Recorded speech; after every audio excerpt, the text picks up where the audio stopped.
અમદાવાદમાં રાષ્ટ્રીય ચક્ષુદાન પખવાડિયાનો પ્રારંભ કરવામાં આવ્યો છે। આરોગ્ય મંત્રી પ્રફુલ પાનસેરિયાના હસ્તે ચક્ષુદાન પખવાડિયાનો શુભારંભ કરવામાં આવ્યો હતો। આ પ્રસંગે નેત્રદાન કરનારા લોકોના પરિવારનું તેમજ તેમના અન્ય લોકોને નેત્રદાન માટે પ્રેરિત કરનાર વ્યક્તિઓનું આરોગ્ય મંત્રી પ્રફુલ પાનસેરિયાના હસ્તે સન્માન કરવામાં આવ્યું હતું। ચક્ષુદાન અંગે લોકોમાં જાગૃતિ વધારવા અને વધુમાં વધુ લોકોને નેત્રદાન માટે પ્રેરિત કરવાના હેતુથી પખવાડિયા દરમિયાન વિવિધ જાગૃતિ કાર્યક્રમો યોજવામાં આવશે।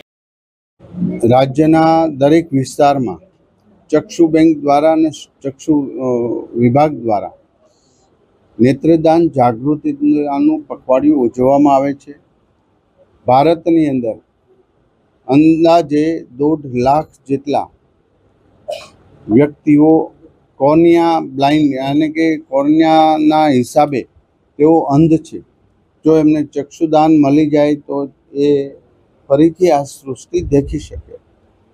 પરંતુ ભારતમાં આજે 50 થી 60 હજાર જ દાન થઈ રહ્યા છે ચક્ષુના, અને એના હિસાબે જે પૂરા લોકોને દેખતા કરવા એમાં ઘણી શક્ય નથી।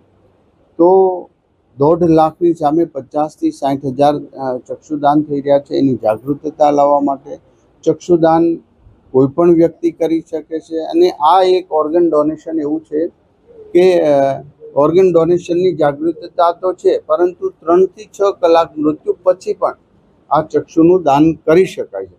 ગુજરાતમાં દર વર્ષે 5500 થી 6000 ચક્ષુદાન આઈ બેંકને પ્રાપ્ત થાય છે, અને એનું ટ્રાન્સપ્લાન્ટેશન પણ થઈ રહ્યું છે।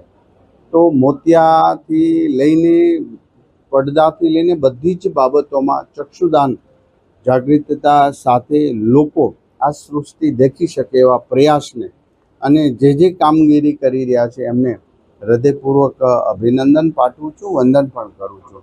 આજે એક દીકરીને કોર્નિયા ટ્રાન્સપ્લાન્ટેશન કર્યો અને એમને જોયું, એ દુનિયા દેખી રહી છે। એમના માતા પિતાની ખુશી પણ તમે જોઈ હશે।